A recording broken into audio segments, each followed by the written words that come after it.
ውድ የህብረታችን ፕሮግራም ተከታታዮች እንዴት ናችሁ? ሰላም ናችሁ ወይ? ባለፈው ጊዜ እንደምታስታውሱት 10 የሚሆኑ መጀመሪያ ጊዜ 10 የሚሆኑ የፌዴራሊዝም ወይም የፌዴራል ስርዓት መርሆዎችን ዘርዝረን ከተመለከትም በኋላ የኢትዮጵያን የፌዴራል ስርዓት አንድ በአንድ እያየን ነው እዚህ ዛሬ ላይ እየደረስ ነው። ባለፉት ጊዜያት 7ቱን ተመልክተናል። ከ7ቱ አንጻር የኢትዮጵያ ፌዴራል ስርዓት ምን ይመስላል እያልን ስንገመግም ነበረ። ዛሬ በቀሩት 3ቱ በጠቅላላ አድርገን 3ቱን እንመለከታለን። የቀሩትን 3ቱን እነሱም ነጻነት ጉዳይ እንግዲህ የፌዴራል ስርዓት አንዱ ባህሪው ነጻነትን ከፍ አድርጎ ይዛል። ለነጻነት ምቹ ሲስተም ይፈጥራል። ነጻነትን በጣም ያንሸራሽራል። አንዱ ባህሪ ይሄ ነው ብለናል። ከዚህ አንጻር እናያለን የኢትዮጵያን ፌዴራል ስርዓት። ሁለተኛ ማንነቶችን በመያዝ ወይም በማስታረቅ ማንነቶችን አስታርቆ በመያዝ ረገድ የፌዴራል ስርዓት ይመረጣል። እንደውም አንዱ ባህሪው ይሄ ነው ብለናል ባለፈው ጊዜ። ከዚህ አንጻር የኢትዮጵያን የፌዴራል ስርዓትም ዛሬ ደግሞ እንደዚሁ አየት እናደርጋለን። ሌላው የፌዴራል ስርዓት ሲመሰረት አንዱ መሰረታዊ ነገር ባለፈው ጊዜ ብዙ ጊዜ ደጋግመን ያነሳ ነው። ቤተር ቱጌዘርም ይሁን ሆልዲንግ ቱጌዘርም ይሁን ዋናው ነገር ቱጌዘር ነው፣ አብሮነት ነው፣ ህብረት ነው። ህብረት ይልቃል ከሚል ነው እና አንድ የማይከፋፈል የኢኮኖሚና የፖለቲካ ማህበር መፍጠር ነው ብለን ነበር እና ከዛ አንጻርስ ደግሞ የኢትዮጵያ ፌዴራል ስርዓት ምን ይመስላል የሚለውን ዛሬ እንመለከታለን ማለት ነው። እንድትከታተሉ ዛሬም ደግሞ እንደ ወትሮ ጋብዛችኋለሁ። የዚህ የህብረታችን ፕሮግራም ዓላማ በተወሰኑ የመተሳሰሪያ መርሆዎች ላይ በተለይ ህገ መንግስቱ አካባቢ ያሉ መተሳሰሪያ መርሆዎቻችንን የምንመረምርበት ፕሮግራም ነው። ለረጅም ጊዜ የሚቆይ አይደለም። የተወሰነ ጊዜ ዋና ዋና ጉዳዮቻችንን አንስተን የምንወያይበት ነው ፕሮግራም ነው። እንግዲህ ለዛሬ ወደ ሶስቱ ወደ ነገርኳቸው ወደ ሶስቱ እናምራ። እስቲ በመጀመሪያ ስለ ነጻነት እናውራ።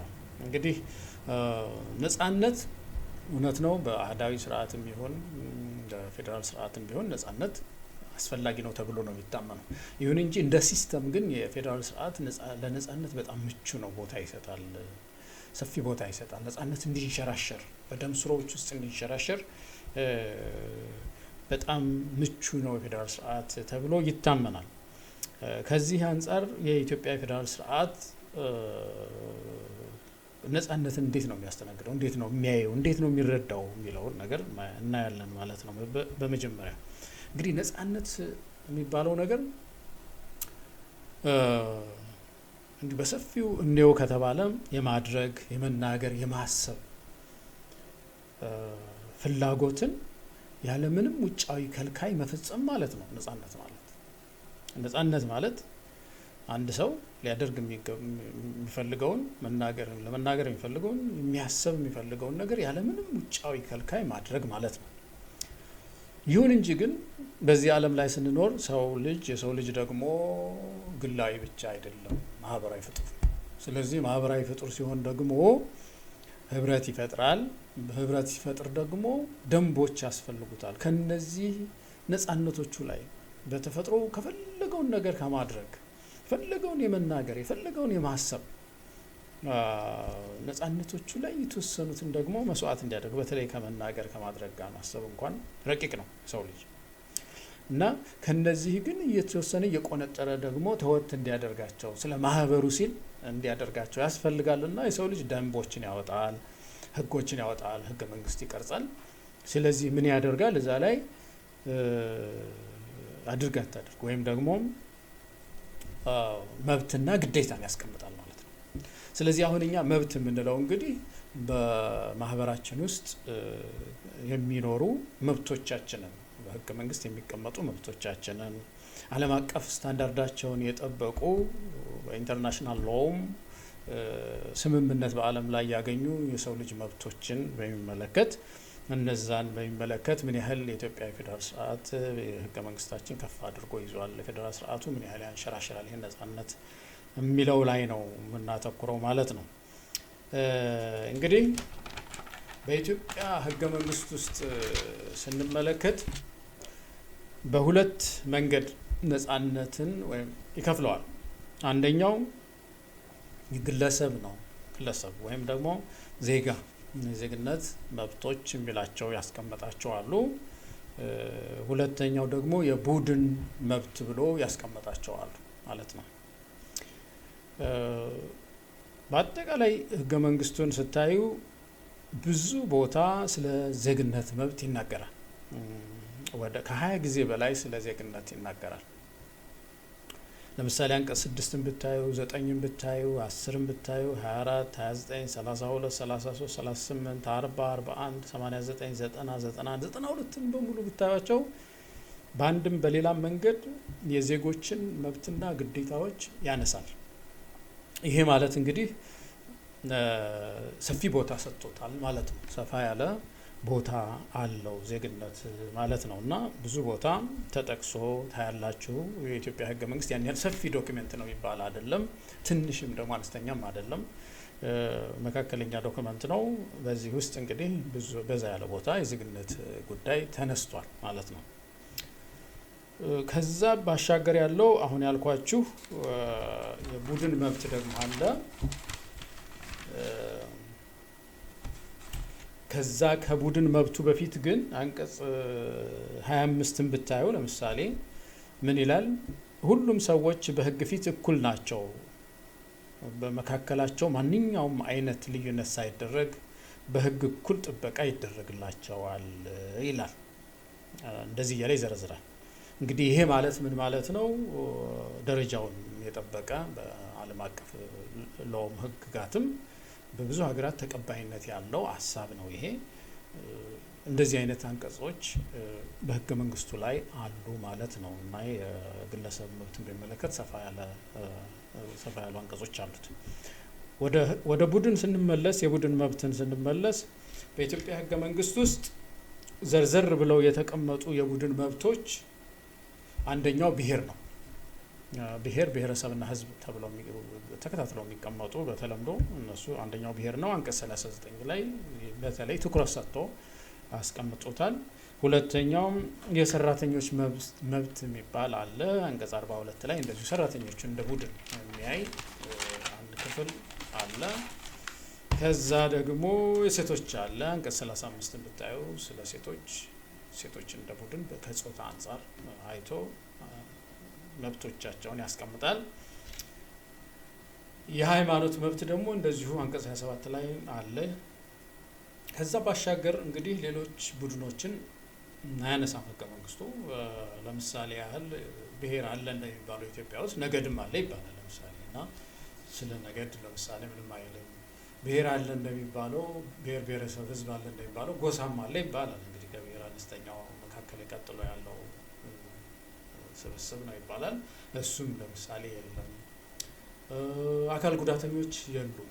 አካል ጉዳተኛ አንድ ቦታ ላይ ብቻ በተባራሪ እንደዚሁ እግረ መንገድ የተነሳች ካልሆነ በስተቀር አካል ጉዳተኞችን የሚመለከት አንቀጾች እንደ ቡድን ለብቻው የተጻፈ ነገር የለም። አረጋውያንንም እንደዚሁ የዘነጋ ነው የለም።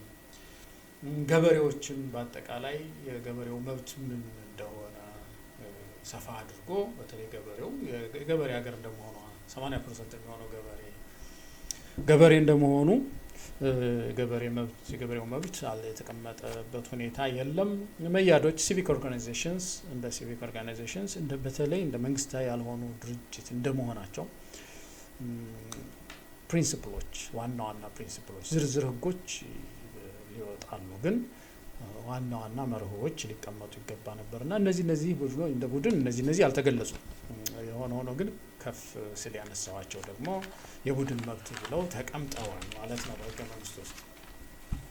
እንግዲህ ህገ መንግስቱ የግልና የቡድን መብት ካለ በኋላ የግል የሚላቸው የዜግነት መብት ሰፋ ባለ ሁኔታ ያነሳቸው እና ቡድን ያለው ደግሞ ብሔር ወደ 16 ጊዜ ብቻ ነው የተጠቀሰው። ያንን ካነሳ በኋላ ወደ ታች መንግስት ሲያዋቅር ስለ መብቶች መሰረታዊ የሆኑ የዲሞክራሲ መብቶች ሲያነሳ እና ቅርጸ መንግስት ሲሰራ ደግሞ የመረጠው ብሔረሰብና ህዝብ የተባሉትን ነው እና በዚህ ምክንያት ፌዴሬሽን ምክር ቤቱ በብሔር ብሔረሰብና በህዝብ ተዋጽኦ እንዲሰራ ፌዴራል ስርዓቱ እንደዛ እንዲሆን አጠቃላይ የፖለቲካ ዩኒትስ የምንላቸው ሁሉ ጊዜ የምናነሳቸው በወረዳም በሉት በልዩ ወረዳም በሉት በዞንም በሉት ብቻ እያንዳንዱ ብሔር የየራሱ ፖለቲካል ዩኒቲ እንዲኖረው ወይም የየራሱ መሬት እንዲኖረው የየራሱ አስተዳደር እንዲኖረው አድርጎ ያዋቅረዋል። ከዚህ የተነሳ ብዙ ጊዜ ሰዎች የሚያነሱት የግለሰብ መብት ኢሹ ችግር ላይ ወደቀ ማለት ነው። አሁን ትልቁ ችግር በህገ መንግስቱ ውስጥ የዜግነት መብት ስላልተነሳ ሳይሆን ከባዱ ችግር የተፈጠረው ችግር ብዙ ጊዜ ከቡድን መብቶች በላይ የዜግነት መብትን ቢያነሳም ህገ መንግስቱ ነገር ግን ለዜግነት መብቶች ማስፈጸሚያ የሚሆን የመንግስት መዋቅርን አልፈጠረለትም። ስለዚህ ዜግነት መንግስት የለውም፣ ዜግነት ስልጣን የለውም፣ ዜግነት የፌዴራል ስርዓት የለውም፣ ዜግነት ተቋማት የሉትም። ይሄ ሁሉ ያለው ማን ነው? ተቋም ያለው ፖለቲካ ስልጣን ያለው አገር የመስፋትም የመቅደድም ስልጣን ያለው ብሔር ነው።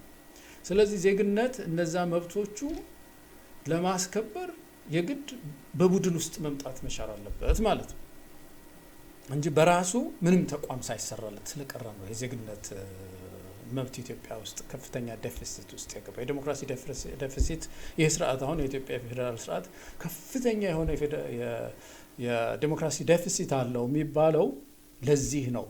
ለዜግነት ላወጣቸው የዜግነት መብቶች ማስፈጸሚያ ማሽነሪው የለውም። ማሽነሪውን አልገነባም። ፌዴራል ስርዓት የለውም፣ የመንግስት ተቋማት የሉትም ማለት ነው። ስለዚህ ከፍተኛ የሆነ የዲሞክራሲ ዴፊሲት ሀገሪቱን በኃይል እንዲመታት አድርጓል ማለት ነው። ዜጎች ተነቃንቀው ከአንድ አካባቢ ወደ ሌላ አካባቢ ሄደው ሲኖሩ በዛ ቦታ ላይ ያ ቦታ ለአንተ ነው ተብሎ ለአንድ ብሔር ተሰጥቷል እና በዛ ውስጥ ዜጎች ሲኖሩ የዜግነት መብታቸውን ሲያነሱ የዜግነት መብት ምንም ተቋም የለውም። ፖሊስ የተገነባው በብሔር ነው። ምርጫ የሚካሄደው በብሔር ነው። ምክር ቤቶች የሚዋቀሩት በብሔር ነው። ፍርድ ቤት፣ አቃቤ ሕግ እንደዛ ነው። ከዚህ የተነሳ ዜጎች በዛ ማዕቀፍ ውስጥ ይገፋሉ ማለት ነው። ከፍተኛ የዲሞክራሲ ዴፊሲት አመጣ የሚባለው ለዜግነት የሚሆን ቤት ስላልሰራ ነው። የሁለቱንም መብቶች የቡድን መብት የግለሰብ መብት ካለ በኋላ በአጠቃላይ ግን የመንግስት ማሽነሪስ የተሰሩት ማሽነሪስ በሙሉ ብሔር ኦውን የሚያደርጋቸው ናቸው። ለዛ ነው ከፍተኛ የሆነ የዜግነት መብት ጥሰት ኢትዮጵያ ውስጥ የሚታየው። መፈናቀል ያ ሁሉ ከባድ ወንጀል የመጣው ለዚህ ነው ማለት ነው። እንግዲህ ከዚህ በኋላ ምንድን ነው እዚሁ ክፍል ላይ ከዚህ ሳንወጣ ሌሎች ማንነቶችን ቢሆኑ ለምሳሌ ሰራተኛው ማንነት ስናይ ለምሳሌ ሰራተኞችንም ስናይ መብቶቻቸውን ሊፈልጉ ሲሉ የግድ በዚህ በፌዴራል ስርዓት ውስጥ በዚህ ብሔር ተኮር በሆኑ ተቋማት ውስጥ ማንነታቸውን እንዲገልጹ ይገደዳሉ ማለት ነው። ለምሳሌ አሁን የኦሮሞ ሐኪም እንዲባል ሕክምና ምንም እንኳን ዓለም አቀፍ ቢሆንም ሙያ ቢሆንም ትምህርቱ የኦሮሞ ዶክተር ሌላ፣ የአማራ ዶክተር ሌላ፣ የቤንሻንጉል ዶክተር ሌላ፣ የሕክምና እንደዚህ አይነት ትምህርት የለም። ሁሉም እኩል ነው፣ አንድ አይነት ትምህርት ነው የሚማሩት። ግን ስራ ከያዙ በኋላ አንድ ማህበር ቢያቋቁሙ ተቋም ቢያቋቁሙ ግን የኦሮሞ ሐኪም፣ የትግሬ ሐኪም፣ የአማራ መሐንዲስ ምናምን እንዲባል ያስገድዳል ማለት ነው። ለምንድን ነው የሚያስገድደው? ተቋማት ማሽነሪዎች ኢትዮጵያ ውስጥ የተገነቡት በብሔር ስም ስለሆነና አጠቃላይ ቅርጸ መንግስቱ ብሔር የሚያስተናግድ ስለሆነ ማንነቶች የግድ በዛ ቦይ ውስጥ ማለፍ አለባቸው። ዜጋውን በዛ ውስጥ ማለፍ አለበት። ከቡድን ነው ማለት ነው ዜጋ የሚገኘው በዚህ ህገ መንግስት እምነት መሰረት። ሌሎች ማንነቶችም ቢሆን እየተጠቀለሉ በብሔር ማንነት ስር በዛ እየተገዙ በዛ ብሔር ማንነት ስር ነው ማንነታቸው መደራጀት የሚችሉት ማንነታቸው መግለጽ የሚችሉት ማለት ነው። እና አንዱ ያመጣው ከፍተኛ ችግር እንደ ቡድንም ቢሆን ከብሔር ውጭ ያሉ ቡድኖችን እንደ ዜግነትም ቢሆን ደግሞ እንደዚሁም ከብሔሩ ውጪ ሊያስተናግድ የማይችልበት ሁኔታ ተፈጥሯል ማለት ነው። እንግዲህ ይህንን ካልን በኋላ አንዱ ሌላው ደግሞ ሁለተኛው ፖይንት የፌዴራል ስርዓት ማንነቶችን በተለይ እነዚህ ሎካል ማንነትና ናሽናል አይደንቲቲ የምንለው ወይም ደግሞ ብሔራዊ ማንነትና የብሔር ማንነት እንበላቸው እነሱንም በተለይ ጎልተው የሚወጡት እነሱ ስለሆኑ ብዬ ነው እና እነሱን አስታርቆ በማስተዳደር ረገድ የፌዴራል ስርዓት ተመራጭ ነው ይባላል። በኢትዮጵያ ሁኔታ ግን ስንመለከት እነዚህን ማንነቶች ሲያስተናግዳቸው አናይም፣ አስታርቆ ሲያስተናግዳቸው አናይም። እንዳልኩት በመጀመሪያው ከመነሻው ገና ህገ መንግስቱ ሲነሳም የዚህ ቤት መስራች ብሔር ብሔረሰብና ህዝብ ናቸው ነው የሚለው። ከዛ መጨረሻም ላይ ደግሞ ይህን የሰሩትን ቤት ደግሞ ሊያፈርሱት ይችላሉ ይላል። ስለዚህ አጠቃላይ የህገ መንግስቱ መንፈስ ምንድን ነው? ኤትኒሲቲ ፈርስት ነው። ካሉት ማንነቶች በሙሉ ልዕልና ያለው የሚቀድመው የብሔር ማንነት ነው የሚል አስተምህሮ ወይም ዶክትሪን ያለው ዶክመንት ነው የኢትዮጵያ ህገ መንግስት። ከዚህ የተነሳ ማንነቶችን የሚያሽቀዳድም ነው ማለት ነው። ኤትኒሲቲ ፈርስት ነው። የማይፈርሰው ብሔር ብቻ ነው። ለምሳሌ ካሉት ስብስቦች ውስጥ ለምሳሌ ብናይ የስቴት ወይም ክልሎች ለምሳሌ ይፈርሳሉ። ምክንያቱም ክልሎች የሚፈርሱበት ምክንያት እንደሆነ እነሱም ስብስብ ናቸው። እኔ ከዚህ ውስጥ ራሴን ክልል መሆን እፈልጋለሁ ካለ አንድ ብሔር ከወጣ ፍርሶ ይሄዳል። ኢትዮጵያም ፈራሽ ናት። ማናቸውም ስብስቦች ዜግነትም ፈራሽ ነው። ዜግነት ፈራሽ የሆነው ምንድነው? አንድ ቡድን ለምሳሌ ትቶ ቢሄድ የዛ ቡድን አባላት በሙሉ ኢትዮጵያዊነታቸው ይቀራል ማለት ነው። ስለዚህ ዜግነትም ፈራሽ ነው።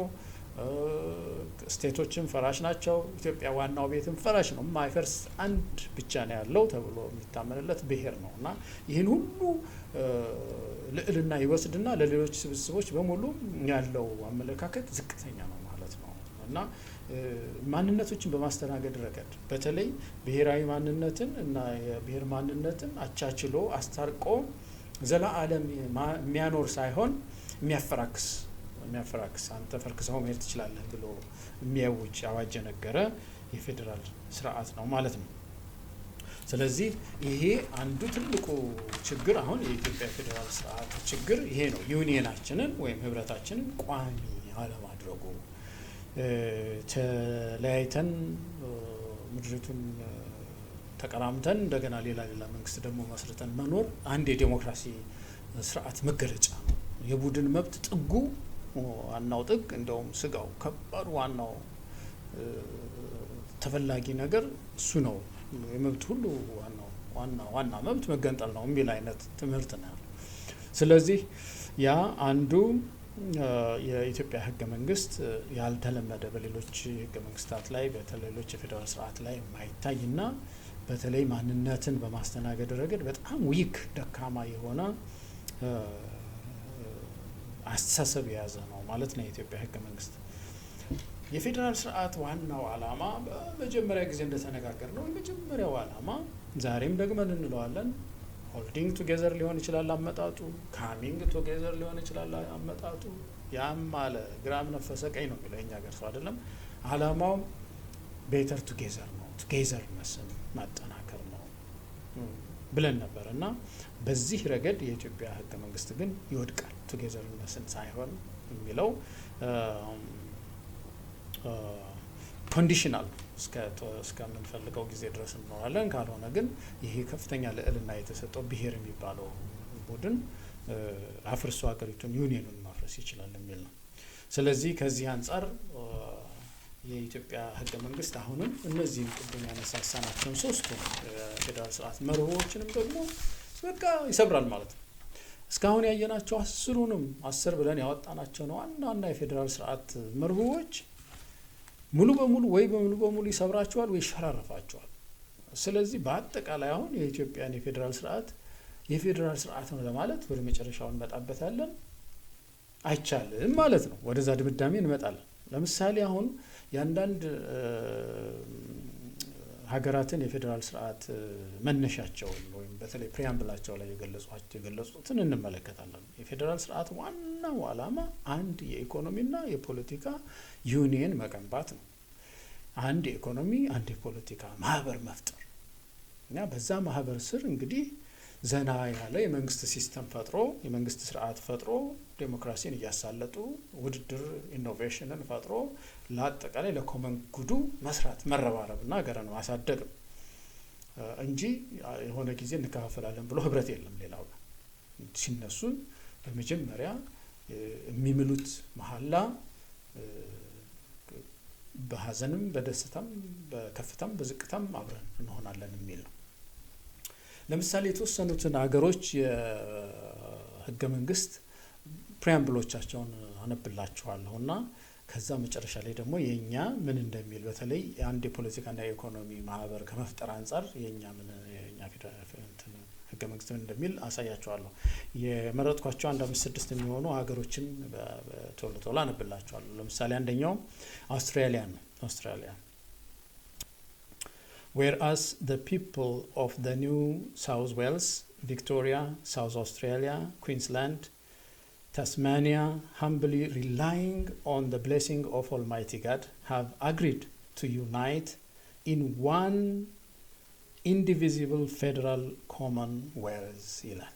እንግዲህ ተመልከቱ የአውስትራሊያ ኮቨናንት ወይም ቃል ኪዳን ፕሪያምብሉ ላይ መነሻው ላይ ይህንን አዋጅ ይነግራል። ምንድነው የሚለው? በእግዚአብሔር ሁሉም በሚችል አምላክ ስር የማንከፋፈል አንድ ሆነን ለመኖር ነው የሚለው። ሁሉም በሚችል አምላክ ስር በእግዚአብሔር ስር በአንድ የኢኮኖሚ ማህበርነት በማይከፋፈል ኮመንዌልዝ ስር ለመኖር ነው ብሎ ነው የሚናገረው። ወደ ጋናን እንመልከት። ለምሳሌ የጋናን ስትመለከቱ in the name of the Almighty God we the people of Ghana ብሎ ነው የሚጀምረው። የጋና ህዝብ ሁሉም በሚችል አምላክ ስም የጋና ህዝብ የማይከፋፈል ነው ብሎ ይናገራል። ናይጄሪያን ብታዩ we the people of the Federal Republic of Nigeria to live in unity and harmony as one indivisible sovereign nation under God ይላል። ይህም እንግዲህ ተመልከቱ የናይጄሪያውያን ከእግዚአብሔር በታች አንደር ጋድ ይላሉ የማንከፋፈል አንድ ሉዓላዊ ህዝብ ነን ነው የሚሉት። የማንከፋፈል ስዊዝን ብትመለከቱ in the name of Almighty God the Swiss people determined to live together ይላል። አያችሁ የስዊዘርላንድ ፒፕል ስዊዞች ከእግዚአብሔር በታች ሁሉን ከሚችለው እግዚአብሔር በታች አብሮ ለመኖር ወስነናል ይላል። determined to live together። ኬንያን ብታዩ ጎረቤት ሀገር ኬንያን ብታዩ we the people of Kenya acknowledging the supremacy of the Almighty God all creation determined to live in peace and unity as one indivisible sovereign nation ይላል። ተመልከቱ ይሄም ከአንድ ሁሉን ከሚችለው እግዚአብሔር በታች የማንከፋፈል ሉዓላዊ አንድ ህዝብ ነን ይላል። ሳውዝ አፍሪካን ብታዩ believe that South Africa belongs to all who live in it united in our diversity ይላል። ተመልከቱ መጨረሻ ላይ ይላል ደግሞ may God protect our people ይላል። እግዚአብሔር ህዝባችንን ይጠብቅ አንድ የተባበረን በብዛነታችን አንድ የሆነን ህዝብ ነን ይላል። እንግዲህ ወደኛ ስትመጡ ወደ ኢትዮጵያ ስትመጡ የኢትዮጵያ ህገ መንግስት የሚለው ምን ይላል? እኛ የኢትዮጵያ ብሔረሰቦችና ህዝቦች ይላል። እንግዲህ ተመልከቱ ከመነሻው ብዙዎቹ ሀገራችን ሁሉም ሀገራት ማለት ይቻላል ብዙዎቹ ሀገራት we the people ነው የሚሉት ወይም እኛ የዚህ ሀገር ህዝብ ይላሉ። እኛ ሀገር ደግሞ ኢትዮጵያን እንደ አንድ ዩናይትድ የተባበረች እንደ አንድ የፖለቲካ ኔሽን ወይም ደግሞ የተባበረ ህዝብ አይደለም የሚያዩት። ከመነሻው ምንድነው የሚለው የኢትዮጵያ ብሔረሰቦችና ህዝቦች ናቸው። በእንግሊዘኛ we the nations nationalities and the people of Ethiopia ነው የሚለው። ይሄ እንግዲህ የእንግሊዘኛው ኮንሴፕትም ከአማርኛው ጋር አለመሄዱ ሌላ ነገር ነው። እዚህ ልክ አይደለም በእንግሊዘኛ የተቀመጠው። የሆነ ብሔር ማለት ኤትኒሲቲ ማለት ነው እስከሚገባኝ ድረስ። ግን እዚህ ላይ ደግሞ ኔሽን ነው የሚለው በእንግሊዘኛው ላይ። ሆኖ ግን ኔሽን ናሽናሊቲስ ኤንድ ፒፕል ነው የሚለው። ይሄ ነው።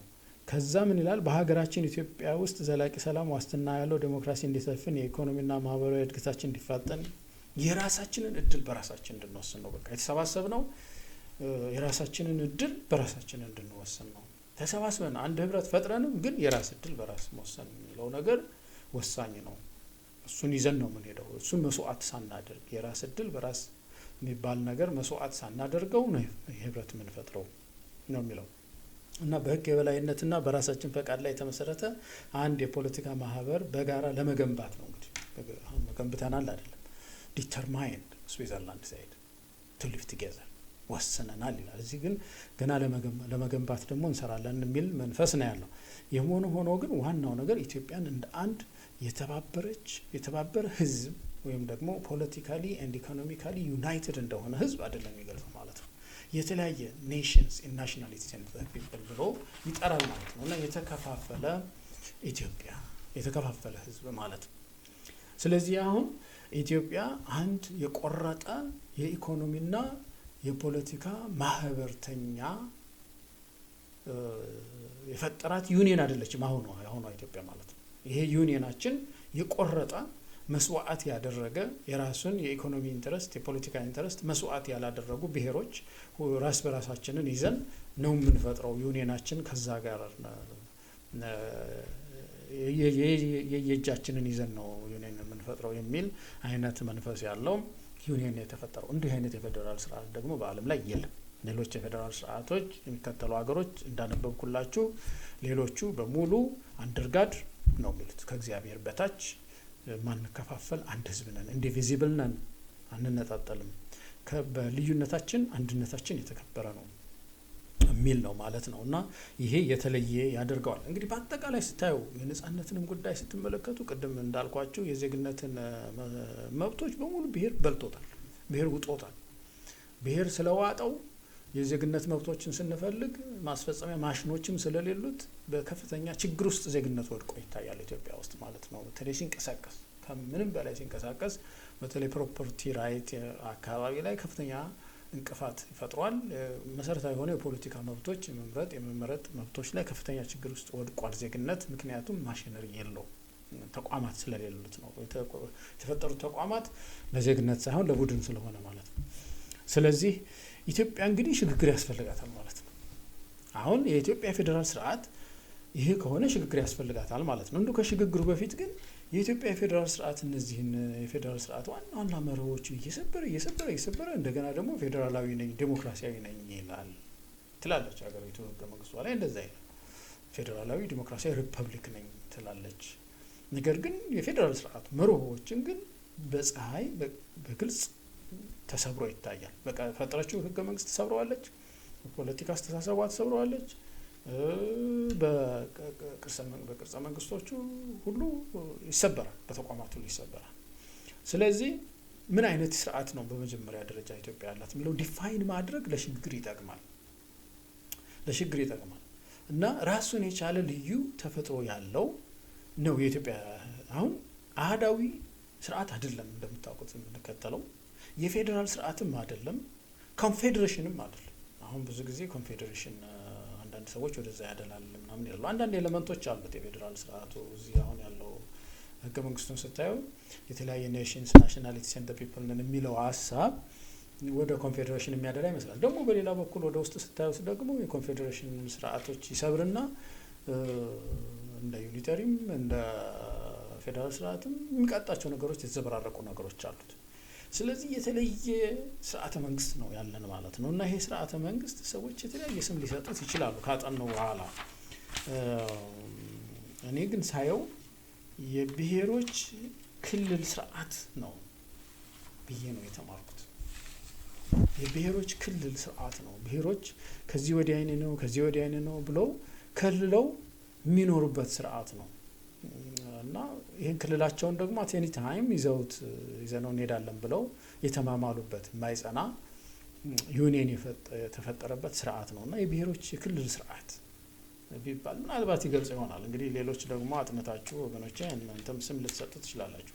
በዛም አለ በዚህ ግን የኢትዮጵያ የፌዴራል ስርዓት ነኝ የሚለው ነገር ጥያቄ ውስጥ ነው ማለት ነው። የፌዴራል ስርዓት መርሆችን የማይከተል ከሆነ የፌዴራል ስርዓት ነኝ ማለት ዝም ብሎ ለማለት ይቻላል። ግን በተግባር ግን የፌዴራል ስርዓትን የምትከተል ሀገር አይደለችም ማለት ነው ኢትዮጵያ። ስለዚህ ምንድነው የሚነሳው ነገር ነው እንግዲህ ተመልከቱ። አሁን ምንድነው የሚደረገው የሚለው ላይ ስንወያይ ኢትዮጵያ ከሚያስፈልጓት መዋቅራዊ ዋና ዋና ለውጦች መካከል አንዱ ትልቁ ለውጥ የፌዴራል ስርዓት ለውጥ ነው ማለት ነው። አሁን የህገ መንግስት የቅርጸ መንግስት ለውጥ፣ የአስተዳደር ለውጥ ያስፈልጋታል ኢትዮጵያ። ይሄ የመተሳሰሪያ መርሆቻችን በዚህ አካባቢ በተለይ ይሄ ብሔር ብሔረሰብና ዜግነትን የተረዳንበትን መተሳሰሪያ መርሆዎችን መርምረን ማሻሻል አለብን። የፌዴራል ስርዓቱ በተለይ ደግሞ መለወጥ አለበት ማለት ነው። ይህንን ለማድረግ እንግዲህ ይህንን ስናደርግ ምን እያሰብን መሆን አለበት? አንደኛ ህብረታችንን የማይከፋፈል የማድረግ ፍጹም ህብረት የመገንባት ሽግግር ውስጥ ነው መግባት ያለባት ማለት ነው። እንግዲህ ኢትዮጵያ ሽግግር ውስጥ መግባት አለባት ካልን ከዚህ ከተከፋፈለ ህብረት ከሚፈርስ ህብረት ወደ ፍጹም ህብረት ወደ ፐርፌክት የሆነ ቱዋርድ ሞር ፐርፌክት የሆነ እንደሚባለው ወደዛ ነው አንዱ ሽግግር ማለት ነው። አንድ የኢኮኖሚና የፖለቲካ ማህበር ወደ መሆን የቆረጠ የኢኮኖሚና የፖለቲካ ማህበር ወደ መሆን ይሄ ሄዚቴት እያደረገ እንገነባለን። ነገር ግን ደግሞ በመሀል ደግሞ ችግሮች ካጋጠሙን ወይም ደግሞ ችግር ብቻ አይደለም አንድ ብሔር ጠግቦም ሊሆን ይችላል የራሱ ፍላጎት ኖሮት ከፈለገ ይሄዳል በሚል ሳይሆን ወስኖ ዲተርማይን አድርጎ እንደ ስዊዘርላንድ በህገ መንግስቷ ላይ እንዳለች ወስኖ አንድ የኢኮኖሚና የፖለቲካ ማህበር ነኝ ብሎ ይህንን ወደዚህ መሻገር አለበት። ስርዓቱ ወደዚህ መሻገር አለበት። የዜግነትና የቡድን መብቶችን ሳያምታታ አንዱ አንዱን ሳይውጠው የሚከበሩበትን የሚከበሩበትን መፍጠር ያስፈልጋል። ሳይንሳዊ የሆነ ጥርት ያለ የፌዴራል ስርዓት መከተል ያስፈልጋል። እንዴት ነው የሚለወጠው ይሄ የሚለው ላይ ደግሞ ሌላ ውይይት ያስፈልገናል ማለት ነው። እንግዲህ አሁን በሚቀጥሉት ጊዜያት የምንወያየው ይሄን ነው። ብዙ ጊዜ አገሮች ቅርጸ መንግስቶቻቸውን ሲሰሩ ለምሳሌ የፌዴራል ስርዓትን ብታዩ በዓለም ላይ ተመሳሳይ አይደለም፣ የተለያየ ነው። ዋና ዋና መርሆዎች እነዛን ያነሳናቸውን መርሆዎች አይነቁም። እነዛ መርሆዎች እንዳሉ ሆነው ነገር ግን በስቴቱና በፌዴራል መንግስት ያለው መካከል ያለው ትስስር ግን እንደየሀገሩ ይለያያል።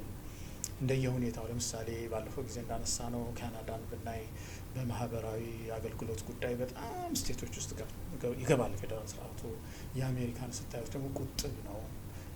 የአውስትራሊያ ስታዩ በጀት ፌዴራሊዝም ለየት ይላል ብያቸዋለሁ ባለፈው ጊዜ እና የአንዱ ሀገር ከሌላው ይለያል እና ኢትዮጵያም አሁን የራሷን የሆነ ቅርጸ መንግስት የፌዴራል ስርዓትን መርሆች የማይነካ መርሆችን የሚያከብር ነገር ግን ከራሷ ጥያቄዎች ጋር በተለይም ደግሞ ይሄ በተለምዶ የተነሳ የብሔር ጥያቄ የሚባለውን የብሔር ጥያቄ መልስ የሚሰጥ የመሬት ላራሹን ጥያቄ መልስ የሚሰጥ እነዚህ መሰረታዊ የቡድን ጥያቄና የመሬት ጥያቄዎችን በአግባቡ መልስ የሚሰጥ የዜግነትን መብት የሚያከብር የቡድንን መብት የሚያከብር ህገ መንግስት መጻፍ ብሎም ደግሞ የፌዴራል ስርዓቱ ይህንን የሚያንሸራሽር ስርዓት ተደርጎ መቀረጽ አለበት። ስለዚህ ኢትዮጵያን የሚመስል የፌዴራል ስርዓት መፍጠር ያስፈልጋል ማለት ነው። ኢንቨንት ማድረግ ያስፈልጋል ማለት ነው። ባለፈው ጊዜ አነሳሁት ይመስለኛል። ለምሳሌ አሁን አሜሪካውያን በመጀመሪያ ጊዜ የፌዴራል ስርዓትን በተለይ እንደዚህ አሁን ይሄ ሞደርን የሆነው የፌዴራል ስርዓት በመከተል አሜሪካ ናት እንግዲህ የምትታወቀው እና አሜሪካውያን መጀመሪያ የፌዴራል ስርዓትን ሲያስቡ ምናልባት የአህዳዊ ስርዓት አስተሳሰብ ውስጣቸው የነበሩ ሰዎች ነበሩ። ምክንያቱም የነበራቸው ልምድ ብዙዎቹ የመጡት ከአህዳዊ ስርዓት ካለበት ሀገር ስለሆነ የመጡት ይሄኛው የፌዴራል ስርዓት በሌላም ሀገር ተሞክሮ የታየ ስላልሆነ ማለት ነው። ስለዚህ ግን ከዚህ ወጣ ያለ ነገር ማሰብ ችለው ነበር። ወጣ ያለ ነገር አስበው ምንድነው ያሉት? ስቴቶች ይኖሩን፣ እነዛ ስቴቶች የራሳቸው ህግ አውጪ፣ ህግ አስፈጻሚ፣ ህግ ተርጓሚ ይኖራቸው፣ ፌዴራል መንግስቱም እንደዚህ ይኖረው የሚል እንደዚህ አይነት መተሳሰሪያ መርሆ የፌዴራል ስርዓት የሚባል መተሳሰሪያ መርሆ ይዘን ቅርጸ መንግስታችንን በዚህ እናዋቅር፣ ህገ መንግስታችን እንደዚህ ንጻፍ ባይሉ ኖሮ ዲፓርቸራቸው ሊበላሽ ይችል ነበር። ዲፓርቸሩ ሊበላሽባቸው ይችል ነበር እና ምናልባትም ሬዚስተንስ ከየስቴቶቹ አካባቢ ተነስቶ ዩኒየናቸው ላይጠነክር ይችል ነበር። ነገር ግን ዲፓርቸራቸውን ያሳመረው ምንድነው? ራሳቸውን የመሰለ ቅርጸ መንግስት መስፋት በመቻላቸው። ስለዚህ ኢትዮጵያውያንም አሁን ያሉንን ጥያቄዎች ሳናናንቅ ሳናጣጥላቸው የዜግነት ጎራ ያለው የዜግነትን ቡድን የሚወለደው ከዜግነት ነው፣ በቃ የዜግነት ብቻ ነው በህገ መንግስቱ ውስጥ ዋና ጉዳይ ቡድን የሚባለው ነገር እንደው ቡድን መብት የሚባለው ኖርማሊ የለም ወደሚል ነገር ሳይሄድ የቡድኑም ደግሞ ካሁን እዚህ እንዳለው ህገ መንግስቱ እንዳለው የዜግነትን ጥያቄ ሁሉ ውጦ ቡድን መንግስት ማሽነሪዎችን ሁሉ የሚገነባ የሚያደርገው ደግሞ አክስሮንም ስላየ ነው። ኢትዮጵያ ጥያቄዎቿን የሚመስል የራሷን ቅርጸ መንግስት መስፋት ያስፈልጋታል የሚል ውይይት በሚቀጥለው ጊዜ እናደርጋለን። ምናልባት አንዳንዶቻችሁ መጽሐፌን አንብባችሁ ከሆነ ጣምራ ፌዴራሊዝም የሚል መጽሐፍ አለኝ ያሳተምኩት ሀገር ቤት ኢትዮጵያ ውስጥ እና በዚህ መጽሐፍ ዙሪያ የፌዴራል ስርዓታችን ምን መምሰል እንዳለበት ያመጣሁት የመፍትሄ ሀሳብ አለ። በዚህ ላይ በሚቀጥሉት ጊዜያት እንወያያለን ማለት ነው። እስካሁን በነበረን ጊዜ የተወሰነ ነገር እንዳገኛችሁ ገምታለሁ፣ አምናለሁ። የበለጠ እንድትወያዩም ደግሞ ወንድማዊ ምክሬን እመክራለሁ። ስላዳመጣችሁኝ አመሰግናለሁ በጣም። እግዚአብሔር ያክብርልኝ። መልካም ጊዜ ባይ